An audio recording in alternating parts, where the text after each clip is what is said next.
아비가일이 다윗을 보고 급히 나귀에서 내려 다윗 앞에 엎드려 그의 얼굴을 땅에 대니라. 그가 다윗의 발에 엎드려 이르되, 내 주여, 원하건대 이 죄악을 나 곧 내게로 돌리시고 여종에게 주의 귀에 말하게 하시고 이 여종의 말을 들으소서. 원하옵나니 내 주는 이 불량한 사람 나발을 개의치 마옵소서. 그의 이름이 그에게 적당하니 그의 이름이 나발이라. 그는 미련한 자니이다. 여종은 내 주께서 보내신 소년들을 보지 못하였나이다. 내 주여, 여호와께서 살아계심을 두고 맹세하노니 내 주도 살아계시거니와 내 주의 손으로 피를 흘려 친히 보복하시는 일을 여호와께서 막으셨으니 내 주의 원수들과 내 주를 해하려 하는 자들은 나발과 같이 되기를 원하나이다. 여종이 내 주께 가져온 이 예물을 내 주를 따르는 이 소년들에게 주게 하시고 주의 여종의 허물을 용서하여 주옵소서. 여호와께서 반드시 내 주를 위하여 든든한 집을 세우시리니 이는 내 주께서 여호와의 싸움을 싸우심이요 내 주의 일생에 내 주에게서 악한 일을 찾을 수 없음이니이다. 사람이 일어나서 내 주를 쫓아 내 주의 생명을 찾을지라도 내 주의 생명은 내 주의 하나님 여호와와 함께 생명싸개 속에 쌓였을 것이요 내 주의 원수들의 생명은 물매로 던지듯 여호와께서 그것을 던지시리이다. 여호와께서 내 주에 대하여 하신 말씀대로 모든 선을 내 주에게 행하사 내 주를 이스라엘의 지도자로 세우실 때에 내 주께서 무죄한 피를 흘리셨다든지 내 주께서 친히 보복하셨다든지 함으로 말미암아 슬퍼하실 것도 없고 내 주의 마음에 걸리는 것도 없으시리니 다만 여호와께서 내 주를 후대하실 때에 원하건대 내 주의 여종을 생각하소서. 오늘 너를 보내어 나를 영접하게 하신 이스라엘의 하나님 여호와를 찬송할지로다. 또 내 지혜를 칭찬할지며 또 내게 복이 있을지로다. 오늘 내가 피를 흘릴 것과 친히 복수하는 것을 내가 막았느니라. 나를 막아 너를 해하지 않게 하신 이스라엘의 하나님 여호와의 살아계심을 두고 맹세하노니 내가 급히 와서 나를 영접하지 아니하였더면 밝은 아침에는 과연 나발에게 한 남자도 남겨두지 아니하였으리라. 다윗이 그가 가져온 것을 그의 손에서 받고 그에게 이르되, 내 집으로 평안히 올라가라.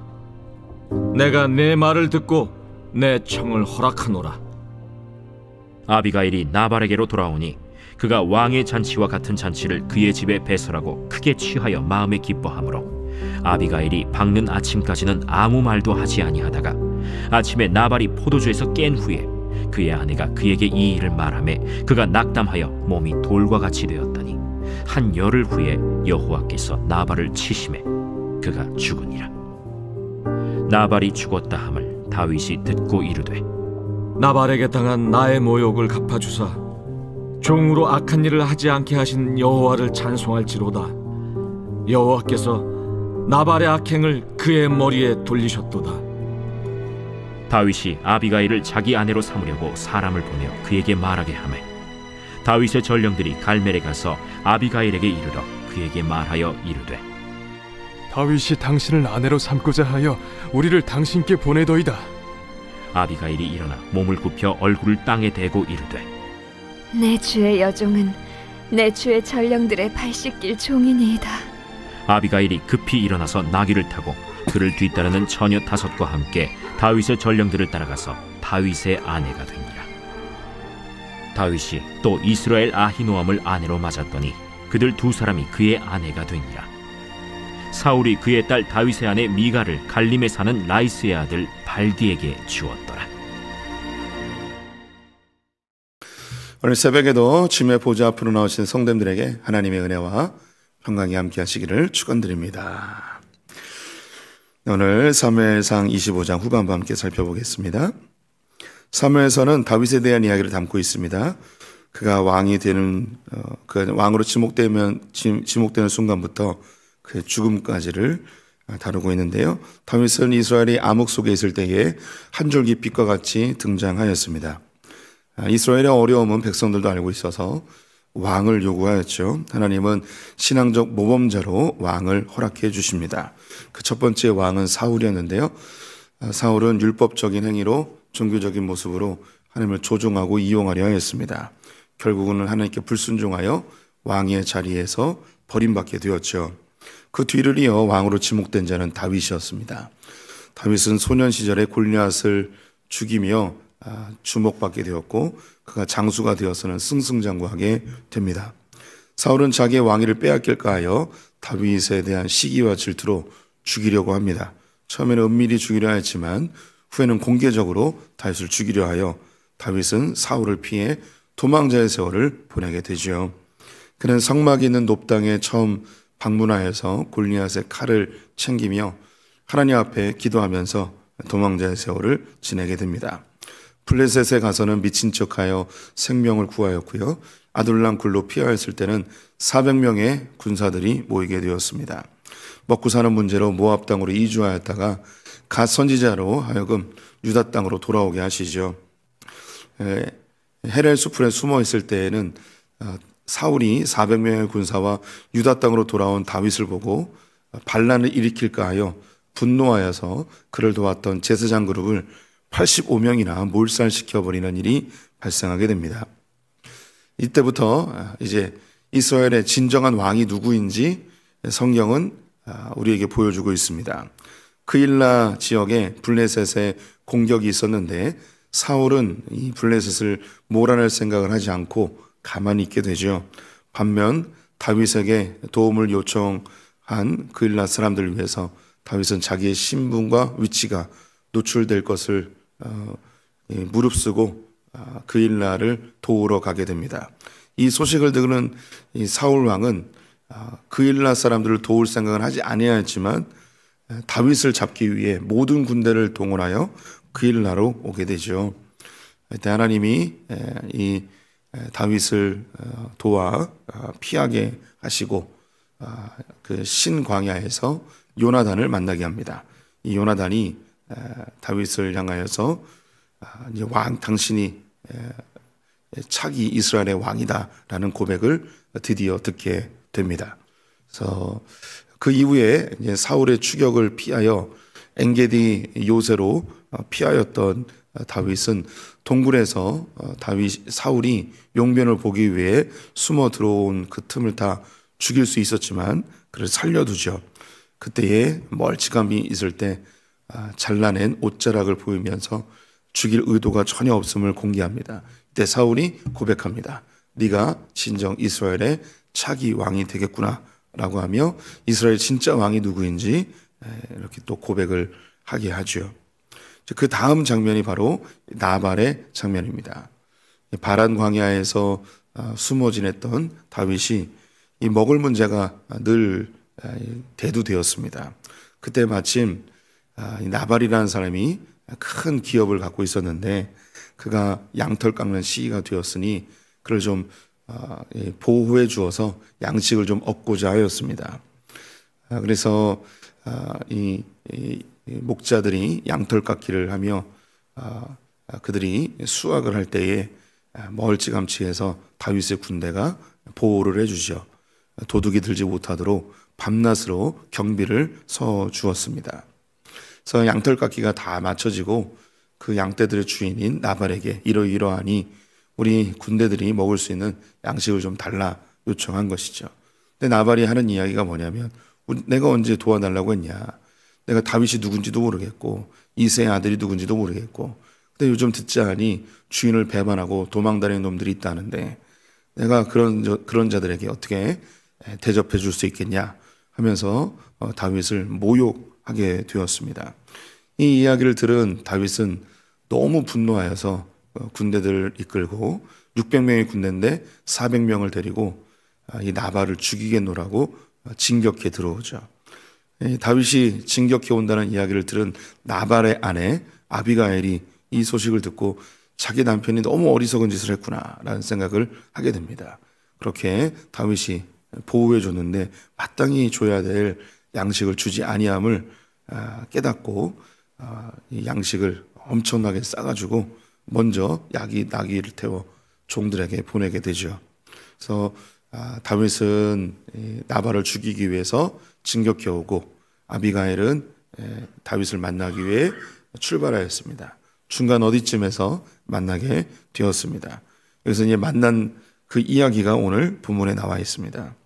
아비가일은 다윗을 발견하자마자 그가 타고 있었던 나귀에서 곧바로 내려 땅에 엎드려 얼굴을 땅에 대고 그에게 이야기를 합니다. 아주 긴 대사를 하게 되는데요. 제가 이걸 보면서 이걸 연극으로 했으면 아비가일 맡은 역은 되게 힘들었겠다. 대사가 너무 많은 거예요.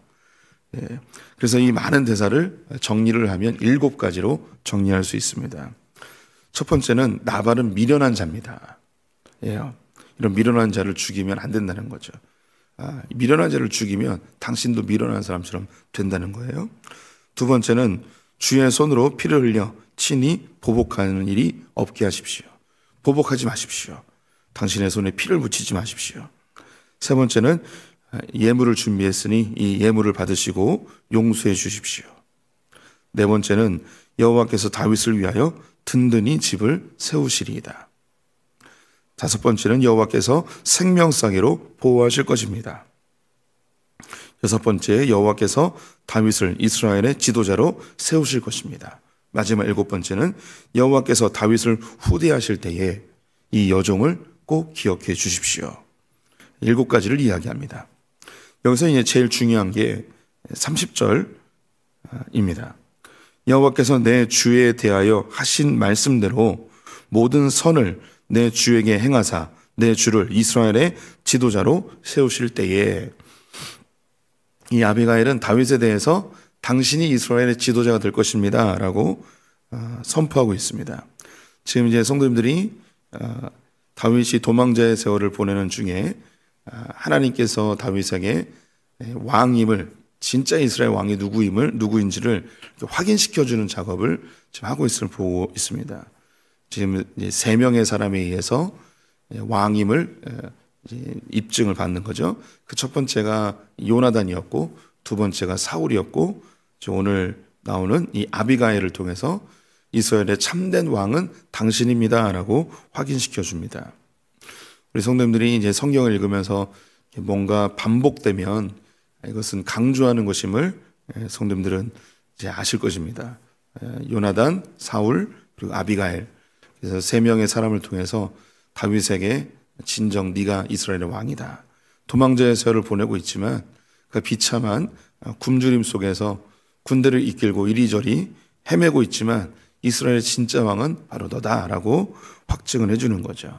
그 10여 년의 그 긴 도망자의 세월 속에 하나님께서 이렇게 확증해 주시는 과정 속에서 낙담하지 않고 그의 가는 길을 포기하지 않고 하나님 앞에서 부르신 그 사명을 끝까지 완수하는 것을 보게 되지요. 여기에 그 특이한 단어가 나오는데요. 우리 한국교회 성도님들이 이 단어를 종종 쓰곤 합니다. 저도 사용하는 단어인데 생명싸개라는 단어입니다. 29절에 있는데요. 여호와와 함께 생명싸개 속에 쌓였을 것이요 라고 되어 있습니다. 하나님께서 당신을 보호해 주시는데 생명싸개로 보호해 주실 것입니다. 그 안에 넣어서 잘 보관해 주실 것입니다 라는 그런 고백입니다. 그래서 이 아비가일이 다윗을 보면서 하나님이 당신을 보호해 주실 것입니다. 생명싸개 속에 싹 넣어서 잘 보호해 주실 것입니다 라는 고백입니다. 저도 그 신방을 가서 병중에 있는 그런 환우들을 위해서 기도할 때 하나님께서 우리 권사님을, 집사님을 생명싸개로 잘 보호해 주실 것입니다. 이런 고백을 하곤 합니다. 이 생명싸개는요, 목자들이 사용하던 물품이었다고 합니다. 그래서 목자들이 양떼를 이끌고 가면 양이 이렇게 그 숫자가 있잖아요. 그러면 하나, 둘, 셋 이렇게 세는 것이 이게 헷갈리거나 혹은 그것을 잊어버릴 때가 있다고 합니다. 그래서 주머니가 있어요. 이 주머니에 돌을 하나씩 이렇게 넣는데요. 그러면 이 돌이 양의 숫자, 양이 들어갈 때마다 하나씩 돌을 넣는 이 그 주머니를 생명싸개라고 합니다. 그래서 여기서 이 돌은 이 양을 의미하고, 그리고 이 주머니는 이제 목자를 의미하는 거죠. 그래서 이 목자가 양을 보호해 준다는 겁니다. 그래서 오늘 이 본문에서는 하나님이 목자가 되시고 다윗이 양이 되는 거겠죠. 또 목자는요, 이 생명싸개 말고 다른 주머니가 하나 더 있습니다. 이 주머니는 물맷돌을 넣는 주머니입니다.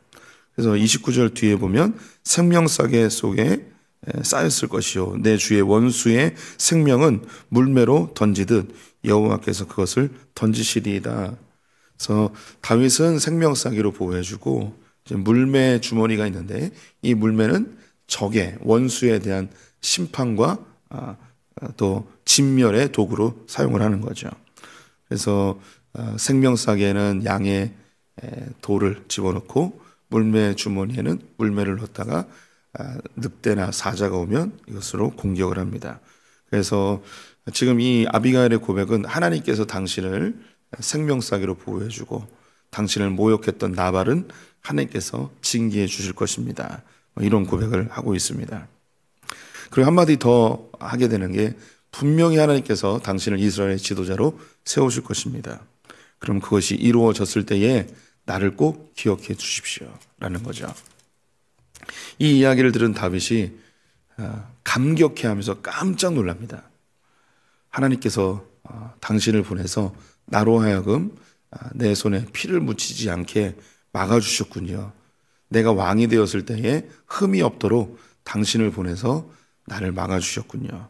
당신의 지혜를 칭찬합니다 라고 하면서 아비가일을 돌려보내고 자기의 복수의 마음을 누그러뜨리고 돌아가게 됩니다.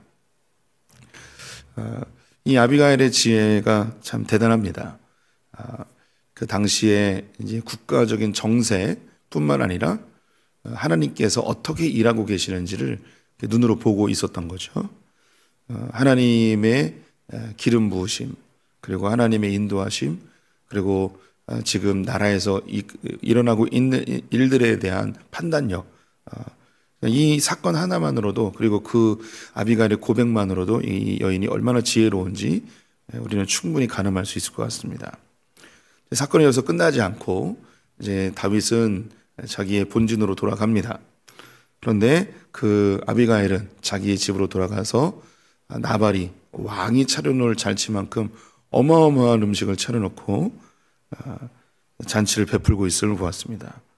포도주에 흥건히 취해 있는 이 나발을 보면서 한숨도 나왔을 것이고, 지금 죽음에서 모면한 이 나발을 보면서 뭔가 안쓰럽기도 하고 복잡한 마음이 들었을 것 같습니다. 그래서 그날은 지나고 그 다음날 아침에 술이 깬 나발에게 찾아가서 다윗이 당신을 죽이려고 했습니다.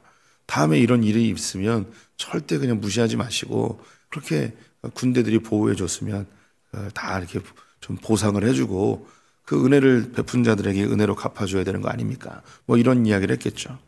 자기를 죽이러 왔다는 이야기를 듣고 나발이 낙담을 하였습니다. 오늘 이제 본문 말씀 37절에 보면 후반부에 그가 낙담하여 몸이 돌과 같이 되었더니 라고 되어 있습니다. 저희 낙담하다라는 거기에 1번이라고 되어 있는데요. 이게 난하주 밑에 가면 히브리어 마음이 죽어라고 되어 있습니다. 이 낙담하다는 것은 마음이 죽었다는 건데, 이 마음은 내장이라는 뜻입니다. 내장 혹은 심장. 그래서 심장이 죽었다, 내장이 죽었다, 뭐 이렇게 직접적으로 번역할 수 있겠죠. 그래서 어떤 학자들은 심장마비를 이야기하는 사람도 있습니다. 정확한 원인은 알 수 없지만 그가 내장이 죽어버렸습니다. 내장 활동이 멈춰버린 거죠. 갑자기 어제 먹었던 것이 급체해서 소화가 안 돼서 죽었을 수도 있고, 어느 학자의 이야기처럼 심장이 멈춰버려서 죽을 수도 있었을 것입니다. 한 열을 앓다가 죽었다고 합니다. 그런데 38절에 보니 여호와께서 나발을 치심에 그가 죽은지라.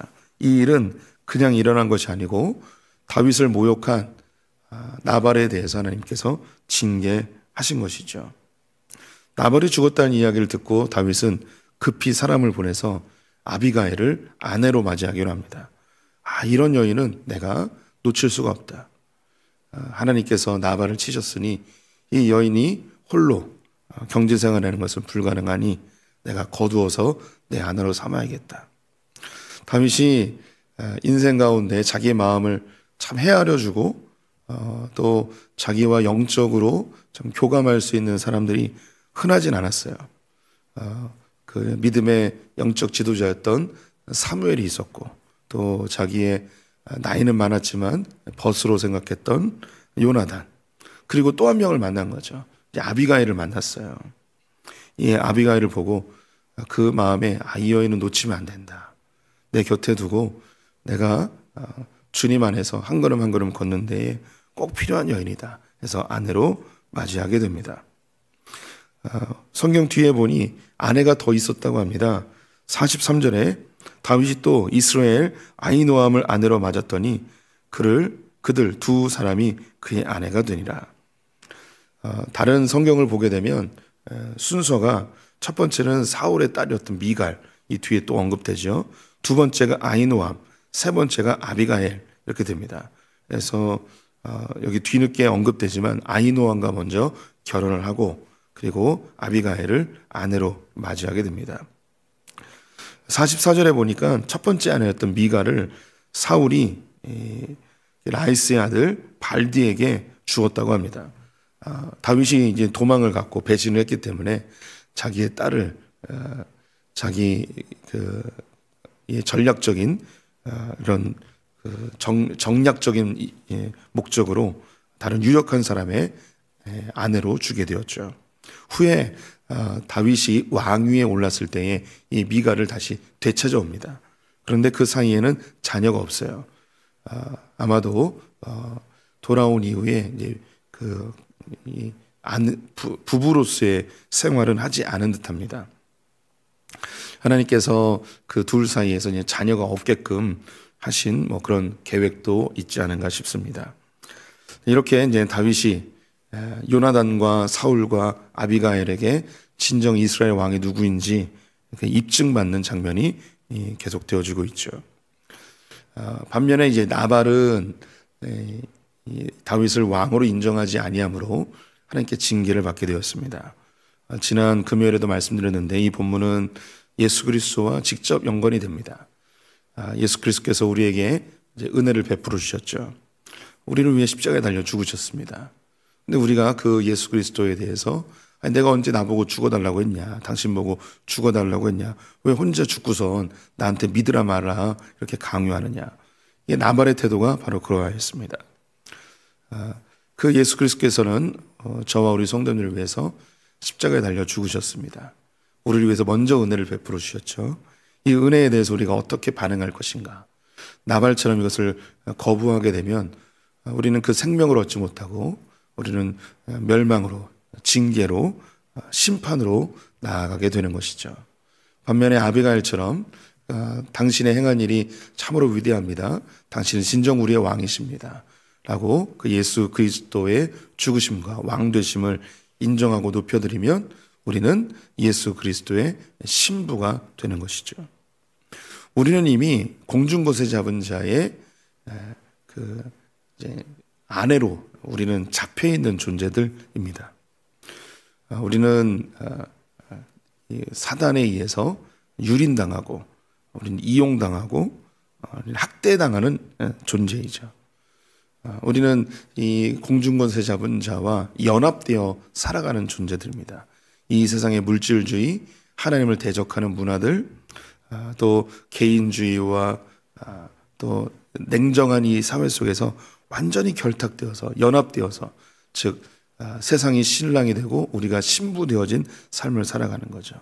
그 가운데 이 세상이 잘못되었음을, 이 세상이 미련함을, 그들은 부유하고 그들이 똑똑하다고 이야기하지만 실제로는 가난한 자이고 그들은 공허한 자들임을 깨달은 사람들이 세상 사람들 보기에는 미련해 보이고 어리석어 보이고 가난해 보이는 그 십자가의 예수 그리스도가 진정 우리의 왕이십니다 라고 선택하는 그들, 이 세상은 그 예수 그리스도에서 심판당하게 될 것이고, 우리가 이제 홀로 남게 되었을 때 예수 그리스도께서 우리를 신부로 맞이해 주시는 그 모습이 오늘 이 아비가일과 다윗의 장면에 그대로 담겨져 있습니다.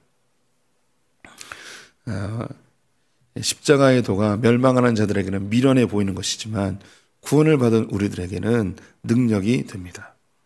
우리 성도님들이 선택하신 그 예수 그리스도, 그분은 우리의 왕이십니다. 그리고 그분이 마지막에 이 세상을 심판하게 될 것이고, 우리는 예수 그리스도의 신부로 그 혼인잔치에 함께 동참하게 될 것입니다. 성경은 그 예수 그리스도의 아름다운 모습을 곳곳에서 예언해 주고 있습니다. 성도님들이 세상 사람들이 어떻게 평가하든 상관없이 예수님께서 저와 우리 성도님들을 보실 때는 나의 아비가일아 라고 이야기하실 것입니다. 나의 사랑, 나의 어여쁜 자야, 나와 함께 가자 라고 초대해 주고 계십니다. 예수 그리스도를 왕으로 모신 우리 성도님들 정말 잘하셨습니다. 그리스도의 신부로 지금 아름답게 만들어져 가고 있습니다. 이 믿음의 길 끝까지 함께 걷는 분들 되시기를 축원드립니다. 기도하겠습니다. 하나님, 우리는 세상 속에 살면서 세상을 나의 주인 삼아 헛된 것들을 쫓아다녔던 인생이었음을 고백합니다. 돈이 우리의 주인이었고, 성공이 우리의 주인이었고, 이 세상의 명예가 우리의 주인이었고, 쾌락이 주인이었음을 고백합니다. 하지만 그 안에 우리는 만족함이 없었고 늘 공허함 속에 진정한 왕을 기다리고 있었습니다. 우리를 위해 십자가에 달려 죽으신 그 초라한 십자가의 예수가 우리의 진정한 왕이심을 고백합니다. 주님께서 이 땅에 좌정하실 때에 우리를 꼭 기억하여 주시옵소서. 우리가 주님 품 안에 안기어 영원한 생명을 얻는 신부로 만들어져 가고 있음을 믿습니다. 우리를 혼인잔치에 초대하여 영원한 저 천국에서 남편 되신 예수 그리스도와 복락을 누리게 하여 주시옵소서. 오늘 하루를 주님께 의탁하며 예수님의 이름으로 기도드렸습니다. 아멘.